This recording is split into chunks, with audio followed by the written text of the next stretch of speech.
Սևանից մինչև Սոտքը և մյուս սահմանամերձ գյուղեր, ինչպիսին էր 2025-ը Հայաստանի ամենամեծ մարզում Գեղարքունիքում տարին կամփոփենք մարզպետ Կարեն Սարգսյանի հետ շնորհակալություն հյուրընկալվելու համար։ Ես եմ շնորհակալ։ Նախորդ տարի ևս Գեղարքունիքի մարզը միասին ամփոփում էինք եւ ավանդական դարձած հարցով սկսենք 2025-ին մարզում կատարված ամենամեծ ձեռքբերումը, որ այս պահին կուզեիք առանձնացնել։ Ամենամեծ ձեռքբերումը սահմանային խնդիրներ չունենալը, ինչը հնարավորություն է տվել մեզ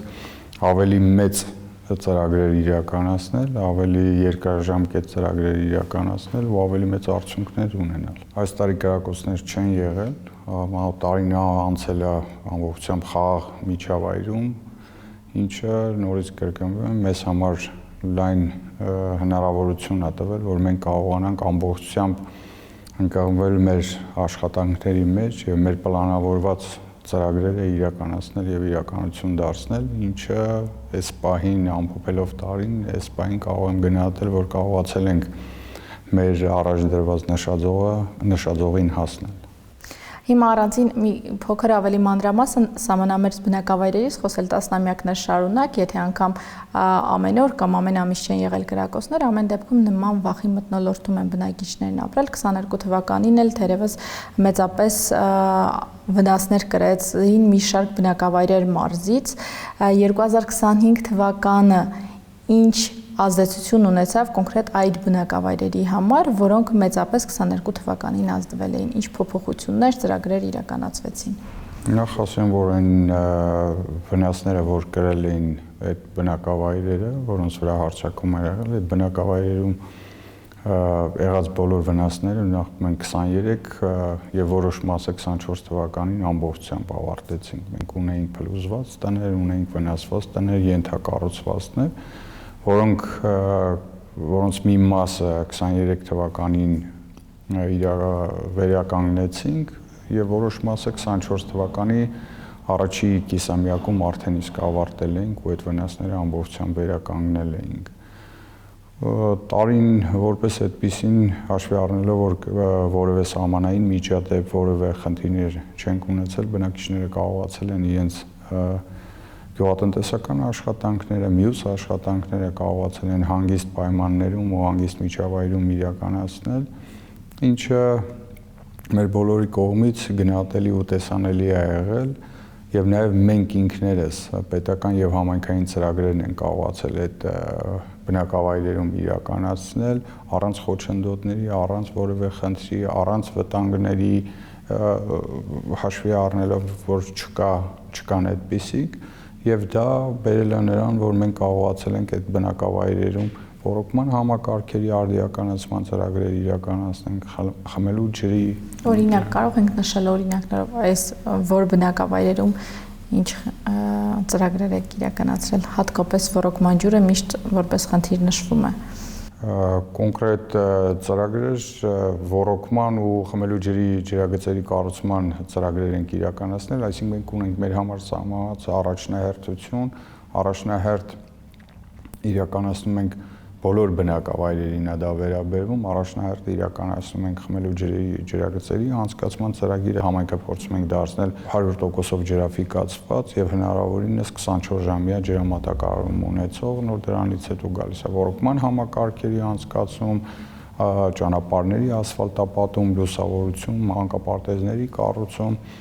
Այդ հերթականությամբ այդ բնակավայրերում իրականացնել ենք ծրագրերը, որտեղ որ կան օրինակ կամ մանկապարտեզ, նոր անցում են կատարել մյուս ծրագրերին, որտեղ կա խմելու ջրի խնդիր, առաջնահերթությունը տվել ենք խմելու ջրագծերի կառուցման։ Օրինակ Սոտ բնակավայրում մենք ունեինք մի նախագիծ, որը դեռևս 2022 թվականից իրականացրել էինք 50 ու ավել տոկոսով, բայց չէինք կարողանում այդ ծրագրի ավարտին հասցնել հաշվի առնելով վտանգները, ձեր քիչ առաջվա նշած վտանգները եւ այլ խնդիրներ, այս տարի արդեն նախագծի փոփոխություն ենք իրականացնել եւ հաջորդ տարվա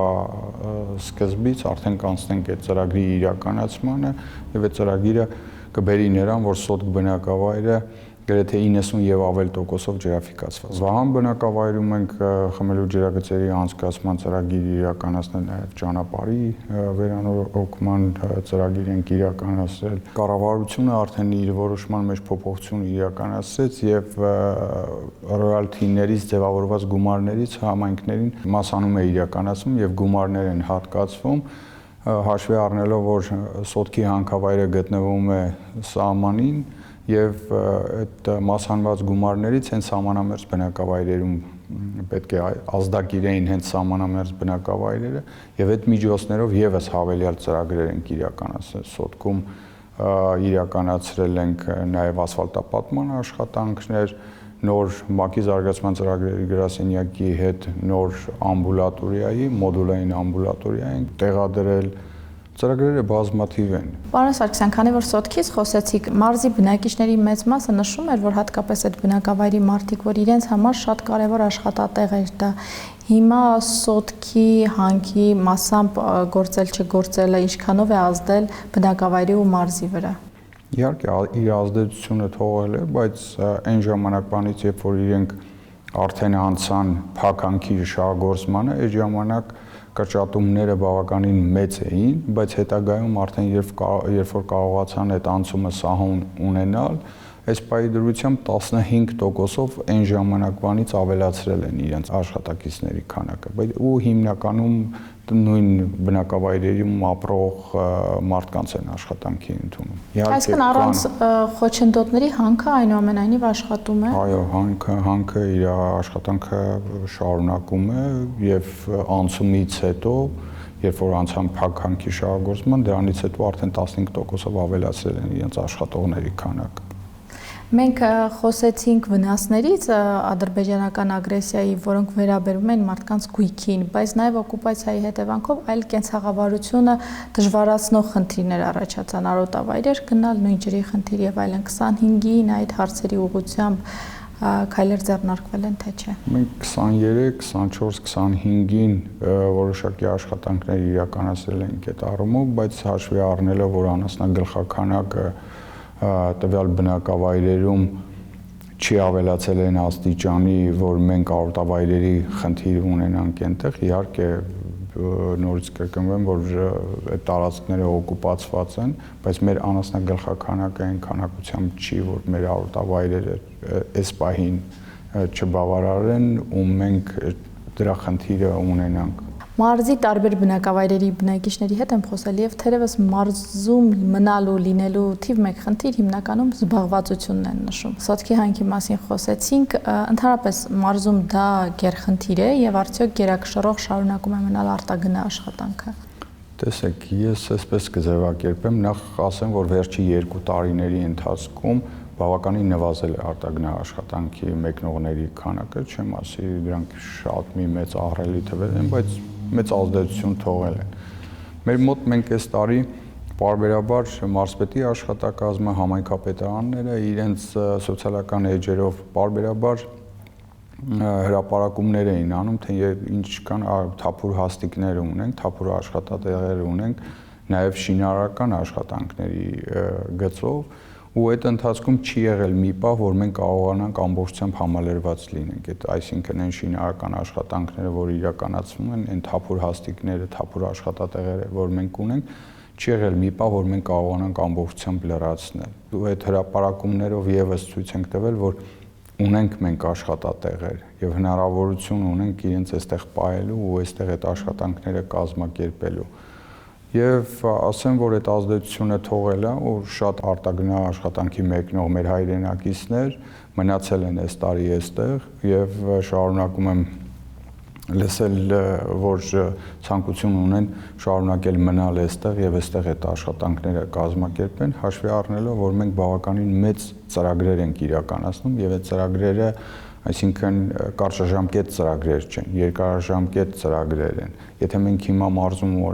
պայմանական կառուցում ենք տասնյակ դպրոցներ ու տասնյակ մանկապարտեզներ, այնպես չի, որ 2026 թվականին այդ ծրագրերը ավարտվելու են ու չենք շարունակելու։ Մենք արդեն մեր առաջ դրել ենք, որ հաջորդ 5 տարվա համար քանի դպրոց ու քանի մանկապարտեզ պետք է կառուցենք։ Դրանք երկարաժամկետ եւ իրենք տեսնում են, մեր հայրենակիցները տեսնում են, որ երկարաժամկետ են այդ ծրագրերը եւ իրենք կարողանալու են մնան այստեղ։ Ֆինանսական առումով են համապատասխանում, եթե իրենք գնային, ասենք, արտագնա աշխատանքի։ Անկեղծ որոշ դեպքերում նաև գերազանցում են մեր մոտի տրվող աշխատավարձերը, նկատի ունեմ Հայաստանում տրվող աշխատավարձերը արտագնա աշխատանքի մեկնող մեր հայրենակիցներին այնտեղ տրված աշխատավարձից, ինչը իրականում մենք տարբեր հանդիպումների բնակավայրերում մեր հայրենակիցների այդ հանդիպման ժամանակ խոսում ենք, ներկայացնում ենք եւ դա էլ իր ազդեցությունն է թողնում, որ մարդիկ մնան այստեղ իրենց աշխատանքը շարունակեն։ Մենք եթե նույնիսկ վերցնեմ իմ պաշտոնավարման ժամանակահատվածի համեմատականը անցկացնեմ ըստ տարիների,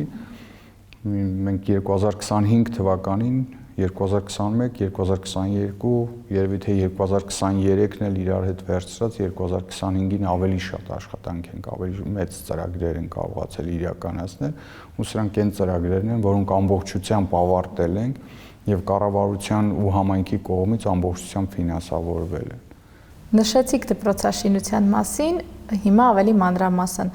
ինչ պատկեր էր դպրոցների վիճակի մասին մարզում, 25-ին քանի դպրոց են գրկված եղել եւ արդյոք կան դպրոցներ, որոնք դպրոցաշինության համատեքստում կմիավորվեն, կդառնան մեկ դպրոց։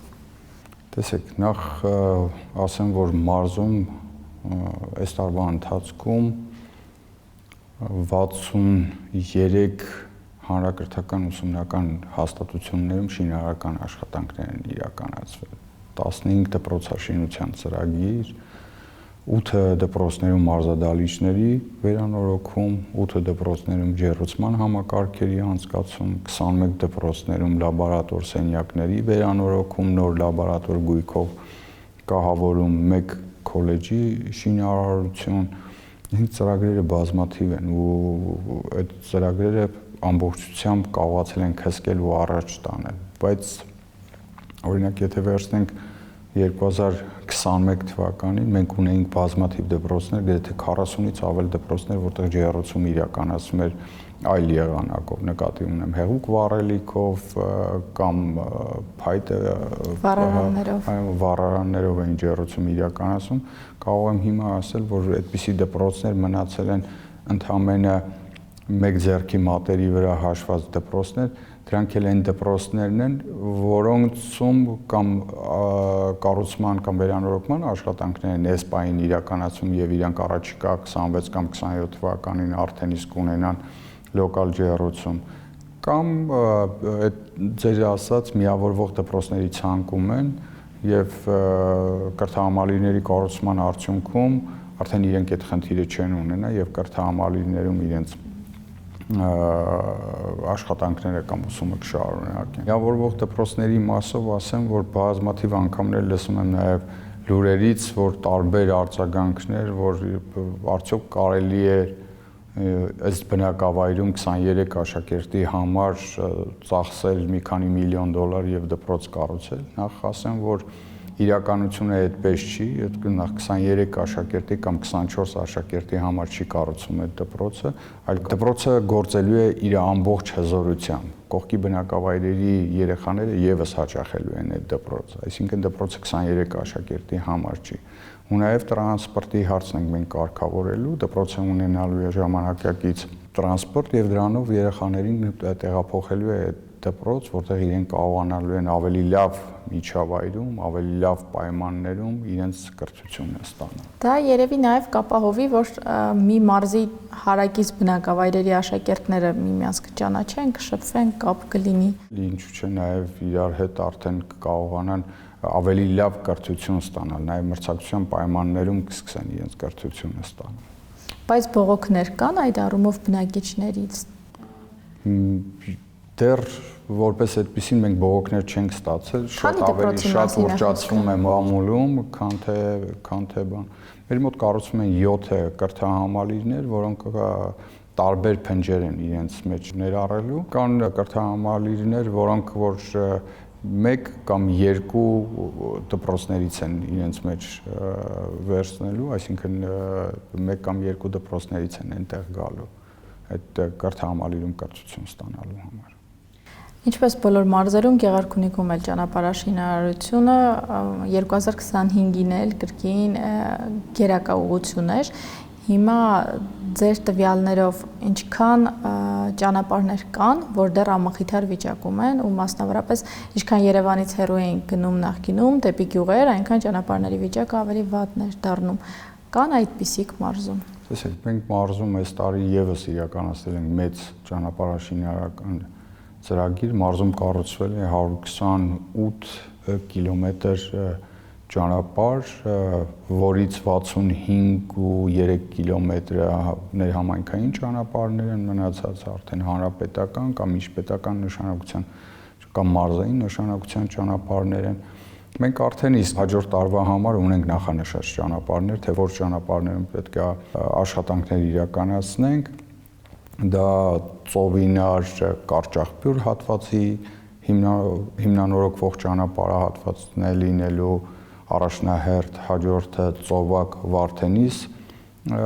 ճանապարհի հիմնանորոգումն է լինելու, մյուսը լինելու է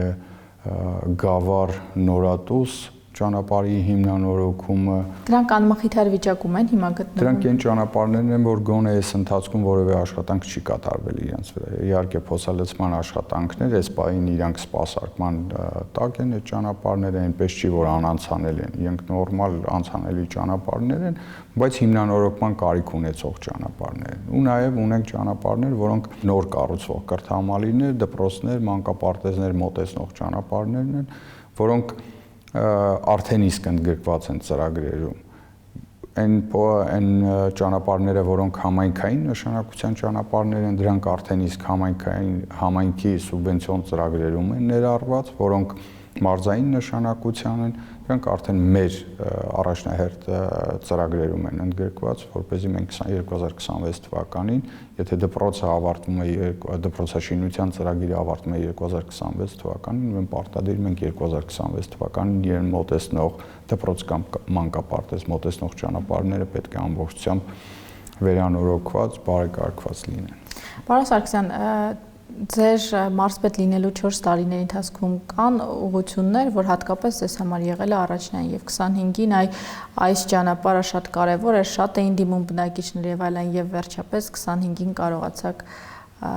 բնակիչներին ասել, որ դա արեցիք, այդ ուղղություններ, ճանապարհներ, գուցե նաեւ սահմանամերձ ստանող։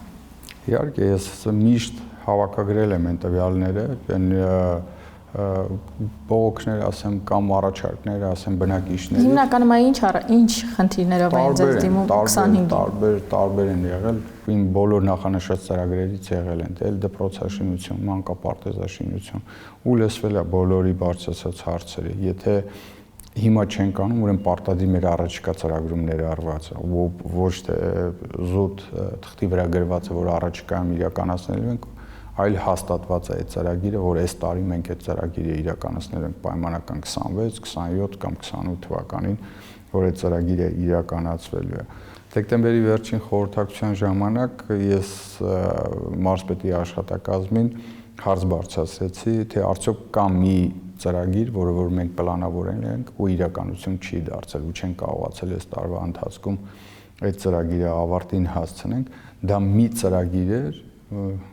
այդ բոլոր ծրագրերի մեջ մեկ ծրագիր է եղել, որ մենք չենք հասցրել այդ ծրագիրը իրականացնենք, բայց այդ ծրագիրը արդեն դարձել է նախագիծ, արդեն բյուջետավորվել է ու 100%-ով այդ ծրագիրը իրականացնել են։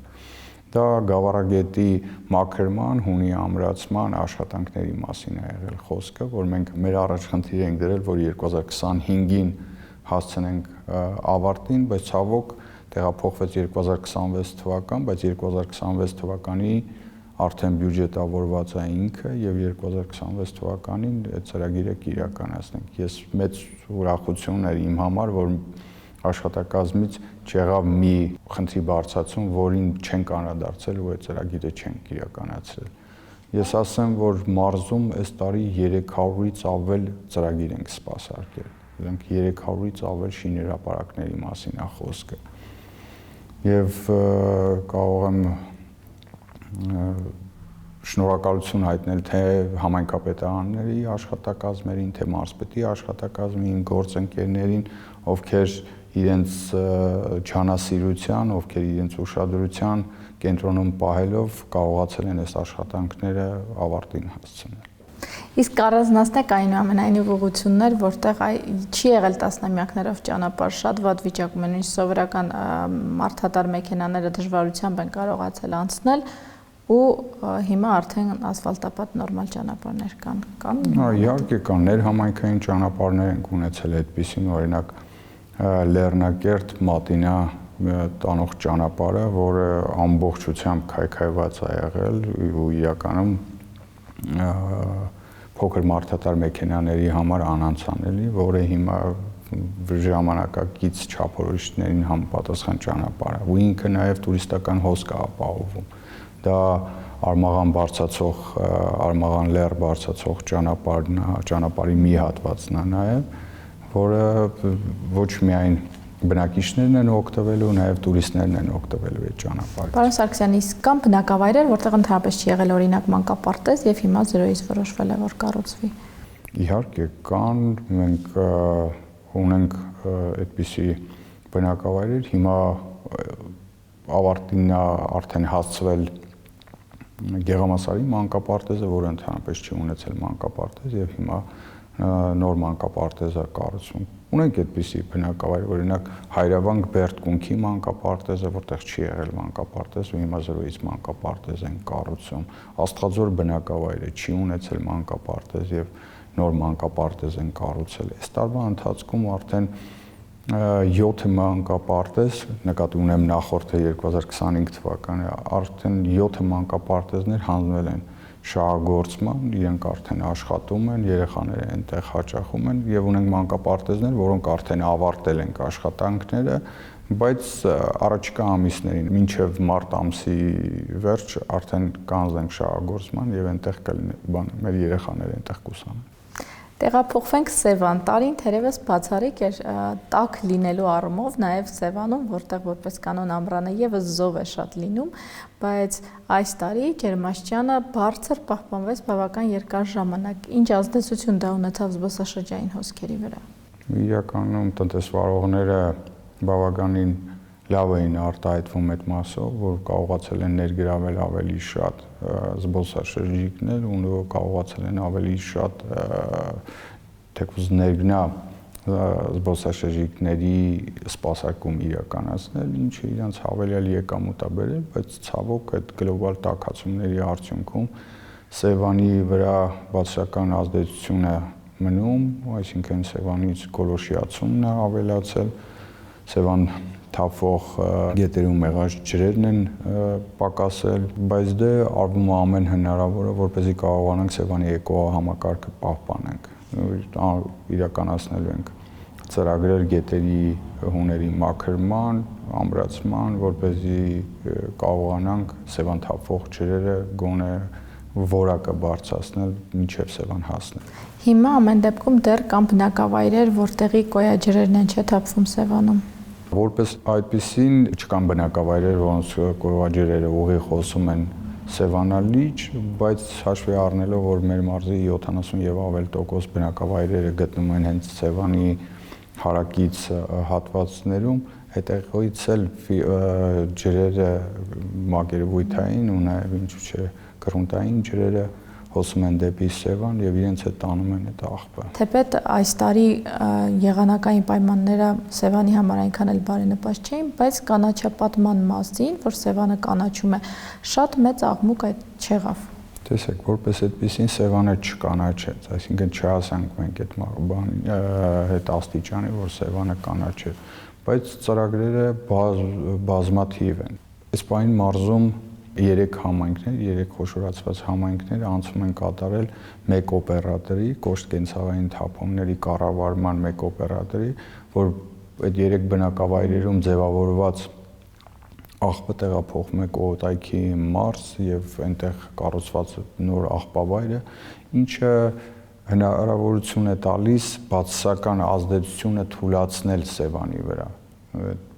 Աղբը հիմնականում նաև քամիների միջոցով տարբեր ձևերով նաև հասնում էր Սևանալիճ։ Հիմա ամբողջությամբ այդ աղբը տեղափոխվում է Կոտայքի մարզ եւ Սևանի վրա բացասական ազդեցությունը թույլատրել է։ Շրջակա միջավայրի նախարարության գործընկերները ամեն տարի Սևանալիճ են բաց թողնում Գեղարքունի, Իշխան եւ Կարմրախայտ 2025 թվականին եւս բաց է թողնվել Սևանալիճ մոտ 840,000 մանրաձուկ, ինչը շատ ավելի մեծ դրական իմաստով ազդեցություն է թողնում Սևանալիճի էկոհամակարգի վերականգնման վրա։ Որսի վերահսկողություն կա երևի դա եւս Որսի հետ կապված էլ բավականին լավ կանոնակարգվել են եւ մեր հայրենակիցները, ովքեր զբաղվում են ձկնորսությամբ, իրենք եւս հաշվի առնելով կառավարության որոշումները, որսի սեզոնը դրանով են առաջնորդվում, ինչը բերում է նրան, որ Սևանում սիկ ձկնատեսակի արդեն ավելացում է նկատվում։ Իսկ խեցգետին երբ կավելանա կամ կլինի Իրականում խեցգետնի պաշարը եւս ավելանում է, բայց շատ դանդաղ։ Հուսանք, որ առաջիկայում խեցգետնի պաշարները էլ ավելի շատ կավելանան։ Սևանում նաև մենք մշտապես խոսել ենք ներդրումային ծրագրերի մասին, ինչ փուլում են դրանք, արդյոք ներդրողները հետաքրքրված են Սևանով։ Իհարկե հետաքրքրված են ու բազմաթիվ պրոյեկտներ ենք մենք հաստատել, ու այդ պրոյեկտների որոշ մասը արդեն մտել են գործնական փուլ, շինարարություն են իրականացնում, որոշներում դեռ կան խնդիրներ քաղաքաշինական նորմերին համապատասխանեցնելու առումով, բայց կան նաև նոր հետաքրքրվողներ, որոնք առաջիկայում պատրաստվում են ներդրում իրականացնել Սևանում։ Մենք հիմա փորձում ենք անել այնպիսի պրոյեկտներ, որոնք Սևանի պոտենցիալը կօգտագործեն 12 ամիս, ոչ թե կարճ սեզոնի ժամանակահատվածում, այլ 12 ամիս կկարողանան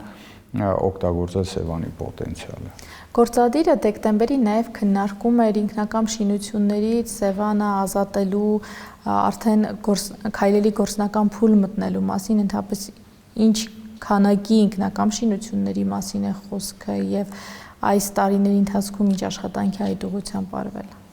Քանակի մասով հիմա կդժվարանամ ասել, բայց արդեն իսկ իրականացում են այդ աշխատանքները 1905 նիշից ցածր գտնվող բոլոր շինությունները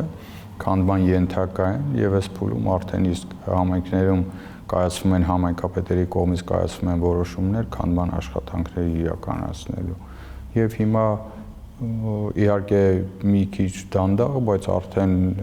հաստատուն քայլերով առաջ են գնում եւ Սևանի շրջակայքում եղած 1905 նիշից ցածր շինությունները քանդվելու են եւ այդ process-ը շարունակական է լինելու։ Պարոն Սարգսյան, իսկ արդյոք ծրագիր ինչու եմ այս հարցը տալիս, որովհետև տարվա ընթացքում երբ Սևանի հետ կապված զբոսաշրջիկների հետ ռեպորտաժներ ենք պատրաստում, մշտապես այդ մասին զբոսաշրջիկները խոսում են։ Արդյոք կա ծրագիր, որ օրինակ տնակները փոխարինվեն միանման կացարաններով, հովանոցները լինեն միանման եւ ոչ մաշված եւ անշուք եւ հին եւ ինչ որ գովազդային տարեր պարունակող, այսինքն միանման ձեռագրով լինի ափը կահավորված։ Տեսեք, որպես այդպիսին ծրագիր չկա, որ ստիպենք այդ տնտեսվարողներին, որ իրենք վերափոխեն իրենց տնտեսությունը, բայց հիմա հաշվի առնելով, որ մենք մեր ներդրումային ծրագրերը հաստատում ենք այն ծրագրերը, որոնք որ իրենց մեջ նմանատիպ կամ նման բնույթի տնակներ կամ բաներ չեն պարունակելու, այլ ժամանակակից տուրիստական հոսք կլանող կառույցներ կամ տնտեսություններ են լինելու, մեր պատկերացմամբ պետք է ներդրումային ծրագրերը իրականություն դառնալուց հետո այնտեղ հոսքը կնվազի եւ իրենք եւս արդեն կմտածեն իրենց վերափոխվելու եւ որպեսզի կարողանան այդ հոսքից իրենք եւս լավ օրինակը դառնա վարակիչ։ Այո, լավ օրինակը կդառնա վարակիչ ու լավ օրինակը կստիպի մյուս տնտեսվարողներին, որ իրենք եւս վերափոխվեն, կազմակերպվեն, նորովի կարողանան մոտենան այդ աշխատանքներին, որ կարողանան իրենք էլ լավագույն ծառայություններ մատուցեն եւ այդտեղից եկամուտներ հավաքեն, քաղեն։ Զրույցի սկզբում նշեցի, որ բնակիչները մարզի թիվ 1 խնդիր նշում են զբաղվածությունը, մյուս խնդիրը նշում են անասնագլխաքանակի նվազումը։ Փոփոխություններ 25-ին դիտվել է, որ գոնե վիճակը կայուն պահպանվի, թե ու ինչով է դա պայմանավորված։ Նախ աշխատատեղերի հետ կապված ես կային նաև մի երկու բաներ, որոնց չանդրադարձա, օրինակ մեր մոտ ջերմոցային տնտեսություններ են կառուցվել, այդ ջերմոցային տնտեսությունները մի քանի 100 աշխատատեղեր են, նոր աշխատատեղեր են ստեղծել եւ հարակից բնակավայրերից են այդ աշխատակիցները, ովքեր այնտեղ աշխատում են։ Մեր պոակները, նույն մանկապարտեզները, որ մենք կառուցում ենք, եթե ճիշտ եմ հիշում,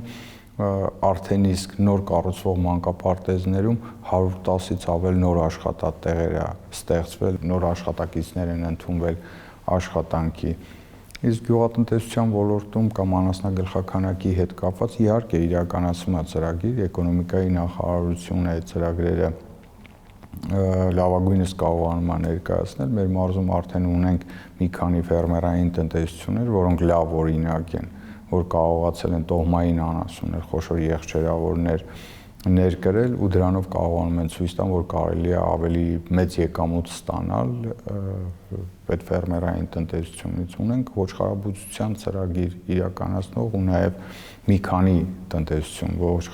ոչխարաբուծության ծրագրից, ովքեր օգտվել են կառավարության այդ աջակցության ծրագրից եւ լավագույն օրինակներ են։ Դրանք բերելու են այն հնարավորության, այսինքն բերելու են նրան, որ մարդիկ տեսնելով, որ կարելի է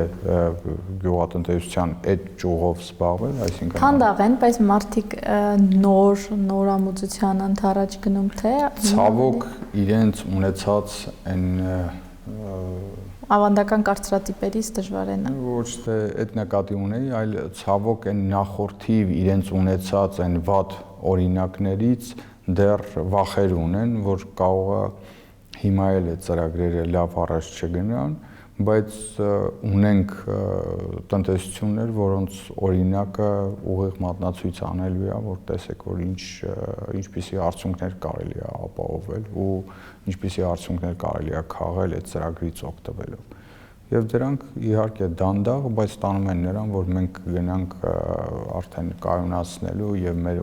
պոտենցիալը օգտագործելու ու այդ անասնագլխաքանակը գոնե կայուն պահելու։ 2025-ին եղանակը վայրի վերումներով էր, ինչ ազդեցություն դա թողեց մասնապես ցորենի, կարտոֆիլի բերքի։ Իրականում իհարկե եղան նաև բողոքողներ, բայց հիմնական այն հատվածը, ովքեր էլիտար սերմացու էին օգտագործել եւ էլիտար սերմացուով էին իրենց տնտեսությունները հագեցրել, իրենց մոտ բավականին լավ արդյունքներ կային։ Եվ այս տարի արդեն 2025 թվականի աշնանացան ցորենի ցանկատարությունները խոսում են նրա մասին, որ արդեն իրենք կարողացել են ստանալ այն բերքը կամ ունեցել են այն բերքատվությունը, որը իրենց ստիպել է, որ իրենք ավելի մեծ ցանկատարություններ ունենան եւ մոտ 3000 հեկտարով ավելացել է աշնանացան ցորենի ցանկատարությունը։ Իհարկե նաև դրան նաև առաջին հերթին դրան նպաստել է կառավարության ծրագիրը, որ սուբսիդավորելու է, այսինքն 1 հեկտարի համար գումարը հատկացնելու այդ ցանկատարությունները, ովքեր էլիտար սերմացուներով են իրենց ցանկը իրականացրել։ Դա էլ է մեծ տեմպ տվել այդ աշխատանքներին, բայց ամեն դեպքում 3000 հեկտարով արդեն իսկ աշնանացան ցորենի ցանկատարություններն են ավելացել։ Կարտոֆիլի առումով չէի ասի, որ այդքան վատ արդյունք ունենք, նախորդ տարվա համեմատ գրեթե նույնական են մեր արդյունքները, բայց էլիտար սերմացուով ցանկ իրականացող ֆերմերային տնտեսությունները կարողացել են որոշակի ավելացնել, լավացնել իրենց բերքատվությունը, ավելի շատ բերք ունենան, քան ունեցել են նախորդ տարիներին։ Պարոն Սարգսյան, իմ անձնական դիտարկմամբ մարզը լավագույնն է արևից էներգիա ու նաև քամիներից էներգիա ստանալու համար։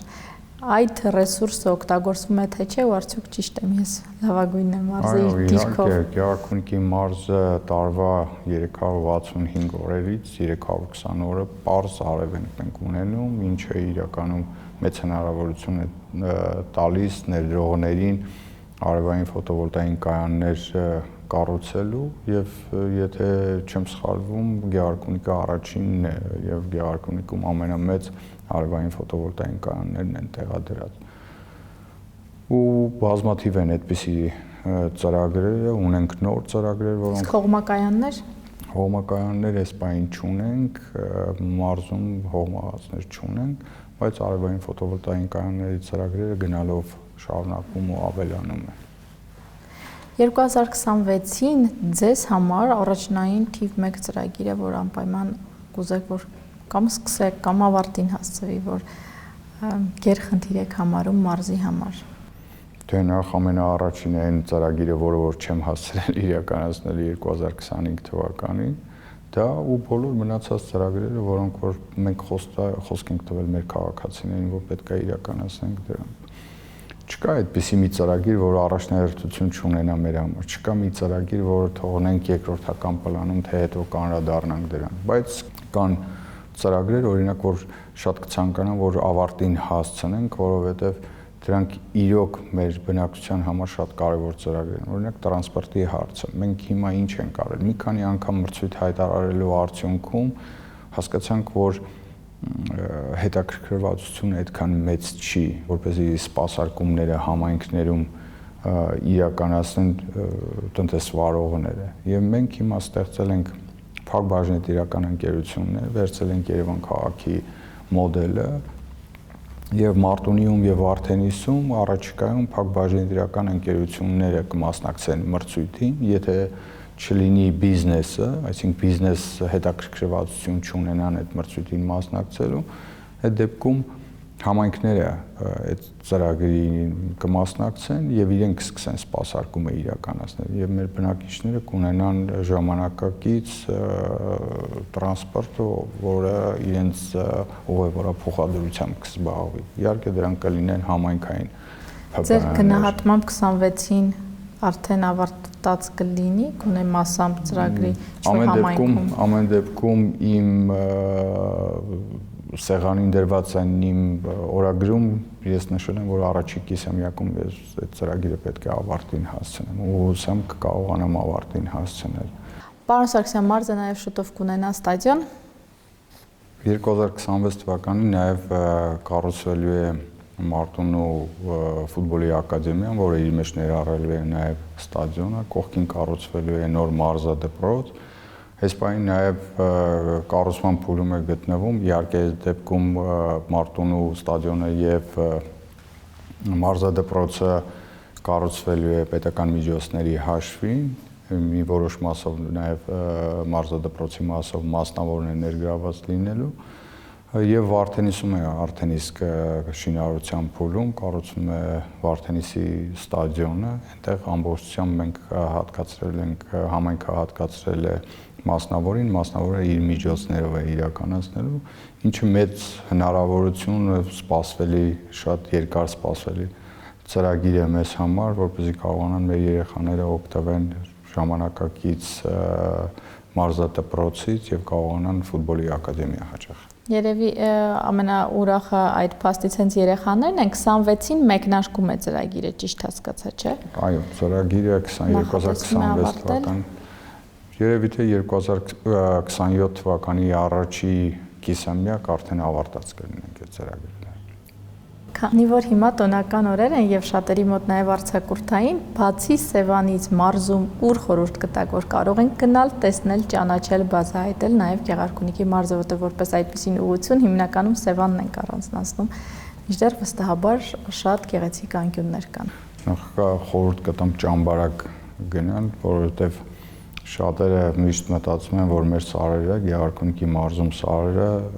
այդ ձև զուտ խոթարքեր են, բայց մենք Ճամբարակում ունենք շատ խիտ անտառներ, խորհուրդ կտամ Ճամբարակ գնան, Ճամբարակի բնությունը տեսնեն, ինչը շատ գեղեցիկ է, ոչ մի